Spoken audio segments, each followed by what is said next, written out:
with us on Retire Smart Austin. Brad Johansson with Phil Capriotti Sr. Empower Wealth and Tax. How are you, my friend? I'm great, buddy. I'm fantastic. Great. I'm still waving to the audience. Still waving to the fans. You know, it's great to be on set with you. We bring a pretty cool chemistry. It is kind of nice. I'm going to. I want to get to something, folks, because I think it's important. Obviously, for most of you out there, you've probably had an advisor before, maybe multiple advisors before. But I think it's important now, as the times are changing, that you understand who you're working with, how you're working with them, why they're working with where they are. So I'm going to go back to a dinner party. My wife's an 8th grade math teacher. I would last about 15 minutes with the kids that she's got to deal with on a daily. But she's a life changer. She's one of those that changes lives. Probably was going to be a chemical engineer, could have made a lot of money as a chemical engineer, but knew that this is what she wanted to do. At a dinner party recently, she said, I don't know a lot of you, so I want to go around the table and say, are you where you thought you were going to be way back in the day when you set off in college and said, this is what I'm going to do with my life? You've been doing this for a long time. Are you where you thought you were going to be? I actually had no conception of where I would be back then. I had no idea that I would be the teacher, the mentor, and be able to provide this level of service to clients back when I went to college. Going to college and getting my Bachelor of Science degree in accounting, finance, and economics, that was all well and good. Working with my first a couple of companies, you don't learn much in college. And I'm afraid to say, even now, nowadays, I think they learn even less. With all due respect, I think since they implemented the Department of Education back in 1979, our high school and college standards have gone down significantly. Agreed. Once they started with grading papers on a curve, you know, and everybody gets a trophy and all of that mess. It's not how good you are, not necessarily. And I think that does a disservice to every individual who goes through it, but also as a financial advisor, it truly does too. Many financial advisors, they get their certified, you know, their CFP or their CFA credentials, and then it ends there. It ends there because in Texas, with many of these certifications, continuing education isn't a must. So what we pride ourselves in, and I would say to any client, you need to interview not only your financial advisor, but if you're looking for one, why should a client trust you with their portfolio? What are your credentials? All right, you're right there with me. So we're about education on the beginning end of this and throughout the entirement of putting a portfolio and a plan together for your retirement. So we want to take you through what it looks like. Maybe you did this, maybe you haven't done it. In all likelihood, you probably haven't gotten there. Why do you want to ask your financial advisors what his credentials and qualifications are going into this? Well, first of all, you want to see just how experienced they are, but more importantly, you want to see just how comfortable they appear answering the questions. So the very first thing is, well, I'm a certified financial planner. Okay, so what does that mean to you? What do you bring as a service to me? Why should I work with you? Because many times the follow-up question may or may not trigger an intelligent answer or not. So for instance, just having credentials, okay, and just having a qualification or certification that you got 20 years ago doesn't keep you current in trends of today. So to give you an example, one of the questions I tell clients to ask any advisor, because when they come in and talk to me, we're going to give them an honest second opinion from the eyes of a fiduciary, somebody who works for them. Many of these advisors, Brad, work for a company. They're broker-dealers in many cases. Which means what for that advisor? Meaning they work for the company, not necessarily, and indirectly work for you, but they're selling the company's mutual funds and products that the company recommends. Give an example. One of the bigger firms, big box retailers, they don't sell, and again, I don't want to get stuck on it, that they won't sell, they'll sell an annuity, one company. So we have a standard as a fiduciary to look at all of the different companies that sell all of the different annuities, become certified in all of these different plans to help determine what actually works for the client's best interest. Some folks may need tax deferral and simple accumulation. Some may need increasing income. Some may need to do Roth conversions. There's a lot of different variables. So I want to ask my advisor, what are your credentials? The second question, what is your experience with helping folks in my particular set of circumstances? This is another very deep-rooted question. Pardon me a second. Mm-hmm.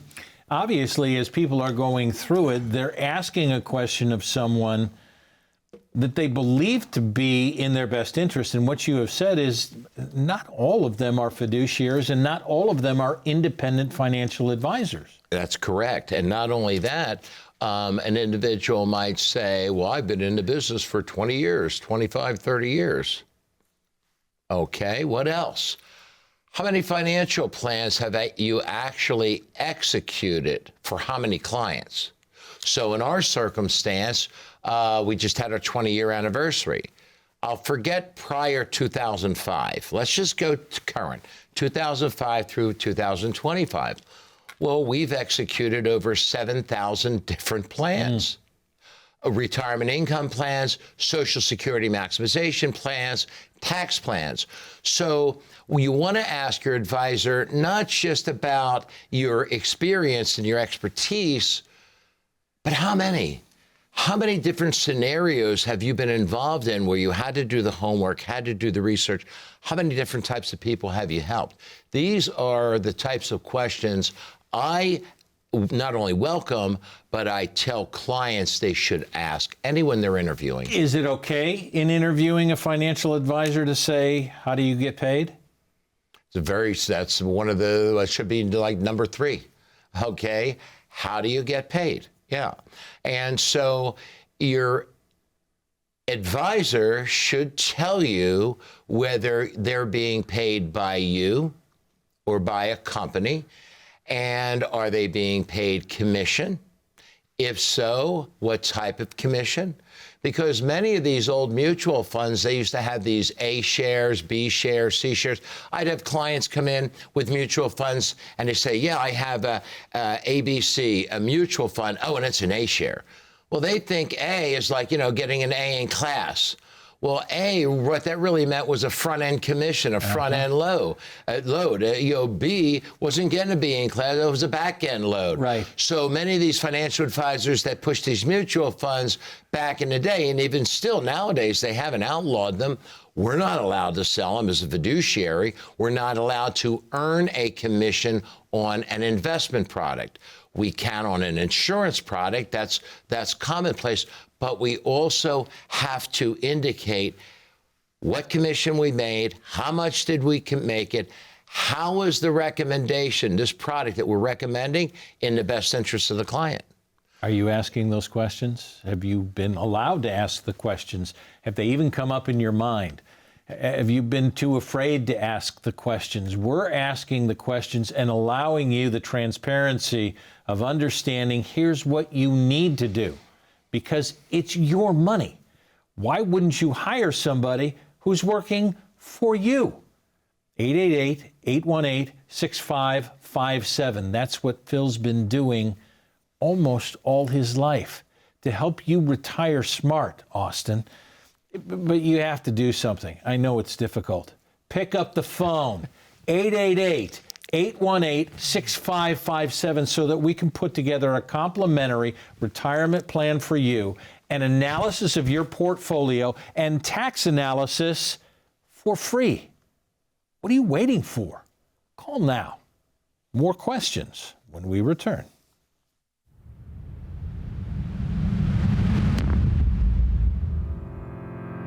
Our office is in Cedar Park. We employ 14 people. We have experts and professionals. Everyone's licensed. If you fit into our company, you love people, you care people, you're service-oriented. So that's our home office. We just opened a satellite office in Horseshoe Bay. Within the next 12 to 15 months, we're opening up another satellite office in Sun City in Georgetown. I told my wife, I said, we're going to open up another. She said, what? Open up another office? When are you going to retire? I said, honey, I am retired. This is what retirement looks like to us. And you might as well hold on to your skirt, honey, because we're probably going to open one up in Dripping Springs too. My son Philip, he and his wife, who's also involved, Erica, she's wonderful, will probably end up running the Cedar Park office. My son Parker, he may run the Horseshoe Bay office. My daughter Lisa is going to be running the Sun City office, and I guess I'm going to need a grandchild to run the other Dripping Springs office. But at any rate, I was really blessed in that out of my 5 children, 3 are in the industry, 2 directly work for us. This is really their legacy as well. It's nice to create a legacy, and we'll help you do that as well. But I want to talk about your legacy because it continues. I mean, because you're helping so many people, there's another office you're breaking ground on, right? Yeah, it's kind of funny. This one came quick. So right around Christmas, about a couple weeks before Christmas, we found a spot on Ronald Reagan and Williamson Drive, which is in Georgetown. They're building a big, huge HEB. We break ground on our 3rd office within the next couple of weeks. We should be open and running by sometime in May and June. And we're really looking forward to it. We have approximately somewhere between 120 and 150 clients out in Sun City. Yeah. We've been doing workshops out there for the last 15 years, and I thought it was the least I could do so folks don't have to come into the Cedar Park office. But not only that, it's just that whole area is growing up, and many of these folks, they're coming in from out of state, and they're just underserved. They're not used to having a financial advisor that does their tax planning, that does their estates, their wills, their trusts. They're also not used to having a financial advisor that wants you to ask questions on why they have the experience to work with you and your family and your portfolio. Let's continue with some of those questions that you should be asking. You say you should be asking about investment policy if you're meeting with someone. Why? Well, first of all, you want to know what their compensation structure is. Are you selling commission products? And if you are selling commission products, how are you being enriched as an advisor by selling that commission product? And how is it benefiting the client? All too many times I'll see a situation where a client bought, it could be a life insurance policy, or it could be any type of an annuity or any type of insurance policy. And I'll ask the client, why did you purchase it? How does it fit into your retirement plan? And the client will say, I don't know. My advisor told me that I should have this because it's guaranteed income and I can't lose any money. And I'm like, well, is that it? Did they explain anything else? I mean, how does it fit into your retirement plan? How does it fit into your tax plan? So we want to make sure that the financial advisor has the fiduciary duty to act in the client's best interest. Like for us, one of the largest insurance companies in the entire world, certainly in the industry, specializes in income. They specialize in products that provide income. In fact, increasing income, in fact, tax-free increasing income. In order to offer those proprietary products to clients, we have a whole litany of questions we have to ask the client. The company, number one, will only allow licensed fiduciaries to offer the product. Yeah. Okay? You can't be insurance-only licensed. And the other thing, they want to know, how does it benefit the client? And we have to document that. Now, to me, originally, I always said this is about time they did this, because we've been doing it for years. If we recommended an insurance product, there was a reason, there was a need. If I recommended a long-term care policy, it was because the client had significant assets and they needed to have coverage, or they'd be dipping into that IRA or 401k if, God forbid, they couldn't perform 2 out of 6 daily living activities. So we have to document. So it's important to ask your financial advisor, what is your fiduciary responsibility to me? Great question. Yeah. How many of you folks have asked that question to your financial advisor? Well, which leads me to how often do you talk to your financial advisor? So communication and accessibility may be one of those things, because you probably hear from a lot of people and say, I haven't heard anything. Well, when was the last time you talked to your advisor? It might be a year. It might be 2 years. Talk to me about what's significant and why you do it differently in communicating and become accessible to your clients. Yeah, so many folks, when they come into the office, if they're working with an advisor, they'll swing by and see their advisor and let them know they're coming in, which is fine. And so afterwards they'll say, yeah, after you see Mr. Capriotti, come in and tell me what he recommended, which is all well and good. Which brings me to investment philosophy. So this is another question. What is your investment philosophy? What is your follow-up, your service follow-up? I'm pretty much on call with my clients. My personal clients have my personal cell phone, and they know if there's something bothering them, okay, that they can reach me. I am accessible. They can reach me at any time. They can call me and or text or email me. So what is your investment philosophy with respect to approaching risk management? Is your financial advisor chasing returns to justify their fee? Are they operating within your risk tolerance? Because sometimes we see that. This is why we run those Morningstar portfolios. You have to be very careful when you ask an advisor about referrals. Now, let me explain why. Okay. First of all, folks, when you're working with an advisor that's been in business for over 20 years, you're going to know once you go into broker check or once you look at the Better Business Bureau, what's going on with this advisor.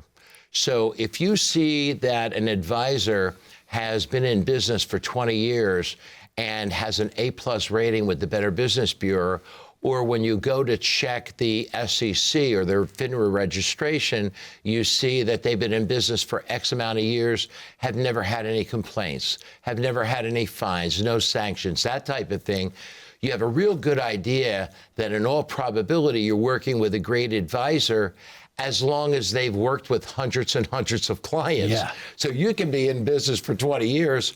You may have spoke to 100 or 200 clients over the course of that 20 years. Maybe you talk to 1 or 2 new clients per month. Well, we talk to a dozen or so new clients a month.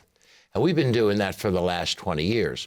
So, everything is relative. But again, this is a question that should be asked. I want to get into your financial planning philosophy. We're going to have to take a break, but very quickly, is there something that encapsulates what you look at when it comes to this is a plan?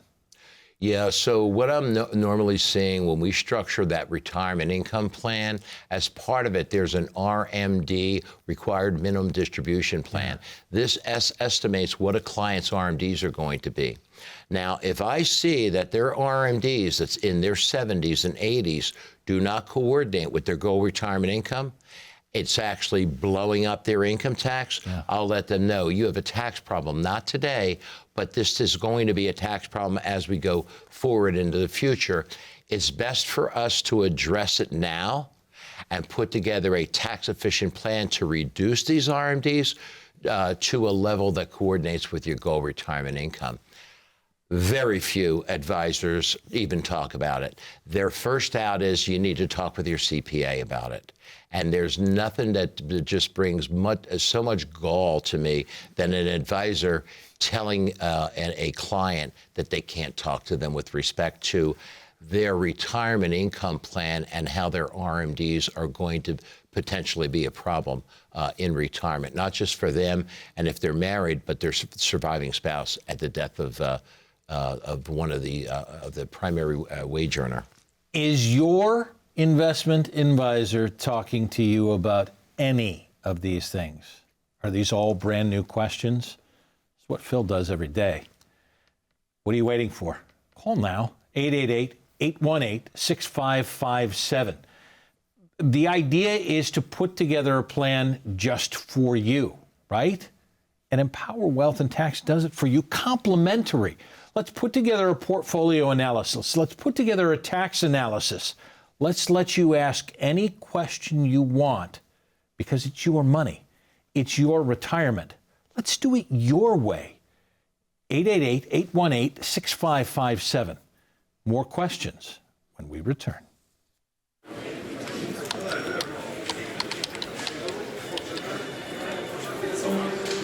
The work never seems to end until the day it finally does. After nearly a lifetime on the job, you should be rewarded for all the time you spent working. Whether that's crossing off items on your bucket list, learning a new passion, or rekindling the love of an old one. After all, life isn't over when you stop working. It's the start of an all-new chapter. The one where you're the writer and you get to choose how your story will go. A way to achieve that is by having a clear financial plan to sustain your golden years. The biggest fear most retirees have is if they'll have enough money to maintain the lifestyle they've always enjoyed. Having a plan to help protect you against the curveballs life often throws will help to maintain your lifestyle. Call today to get your free written financial plan so you may live every day to the fullest and enjoy the retirement of your dreams.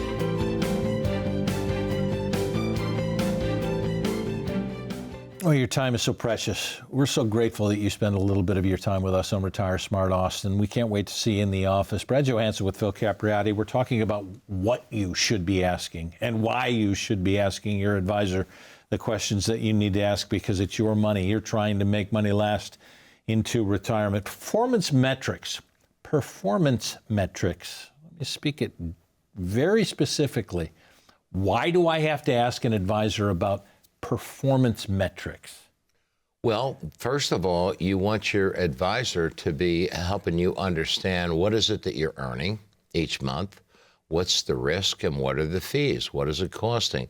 So your performance metrics keeps your advisor accountable and in a quantitative way. So we have a software. I won't put the name out there because I don't train my competition or unpaid advisors. But we have a software that ties right into our Fidelity because we manage a lot of Fidelity accounts. We manage a lot of Schwab accounts, and I mean they're two of the largest custodians. Sure. Okay, if you're not working with both of them, you may have an issue.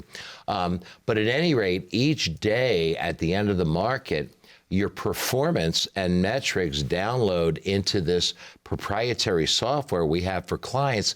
They can check right in and they can see exactly what their portfolio did as a whole, whether it gained, whether it lost, which in each different sleeve of their portfolio, what individual stock made money, and we can do it daily, weekly, monthly, yearly, and then we do it over multiple years. So my clients, they say, Phil, I never had any kind of software like this with my old advisor.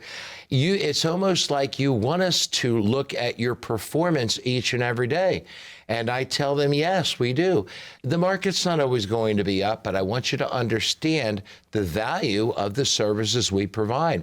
The other thing I would say, folks, is regulatory compliance. As soon as you're finished asking questions of your advisor, ask to see their ADV. So an ADV is basically the background check on that financial advisor and their home office. So it stands for, it's an acronym for advisor, okay? ADV is advice. It'll show you just how sharp your current advisor is and their company as well, how much they're managing, how many clients they have. Do they have any violations or complaints, any sanctions? So this is something that you want to do. The client accessibility, how many times does a client come in with their portfolio, Brad, and they have no idea what they made over the last month, 2 months, or 3 months? I have some clients that actually don't even get a report mailed to them except for quarterly. They have to wait 90 days. They have to wait for 3 months. So we like to, again, More information is better. Too much information, unless it's understandable, can be a bit on the cloudy side. But it's important to have software that simplifies not only your performance metrics, but what the client can expect from you. All right, you're talking about using technology and software and things. I want folks to have this as well before we go. EmpowerTaxBill.com, what Phil has put together is a tax calculator that lets you know what your tax burden is or potential tax burden is and what Roth conversions might be able to do for you. This is something when you ask questions of an advisor, this is your specialty. Tax planning goes along with everything that you do in putting together a portfolio. Been doing it for 20 years, and I love it. As a matter of fact, if it weren't for tax planning, it's really what separates us. One of the other things I would say, folks, is you want to take a look at market. So what we do with our clients, we send out 2 newsletters weekly. One newsletter references market outlook, economic trends, and changes we're making in the portfolio to coordinate with that. I want my clients to get the best return for the least amount of risk. The other newsletter that we send out is a tax newsletter. So what it does is it provides our clients with an easy to understand letter that talks about tax proposals, bills that are in Congress to keep you up to date. So this is the type of education ongoing that a professional fiduciary, this is what makes our firm so much different than your big box retailers per se. It's private wealth management, okay? And everybody's plan is different because everyone's goal retirement income is different. Yep. Everyone's tax bracket's different. Thanks for what you're doing. Appreciate it, and I love it. Appreciate you. Why wouldn't you make the call? 888-818-6557. If you missed it again, EmpowerTaxBill.com sends you to that website to be able to mitigate your taxes, to make your retirement the best that it can be. This is what Phil does. It's time for you to make the call. Time for you to click the code. Can't wait to see you again in the office. We'll see you here next time. Thanks, Phil. God bless you, my friend. Great show. So pleasure being on set.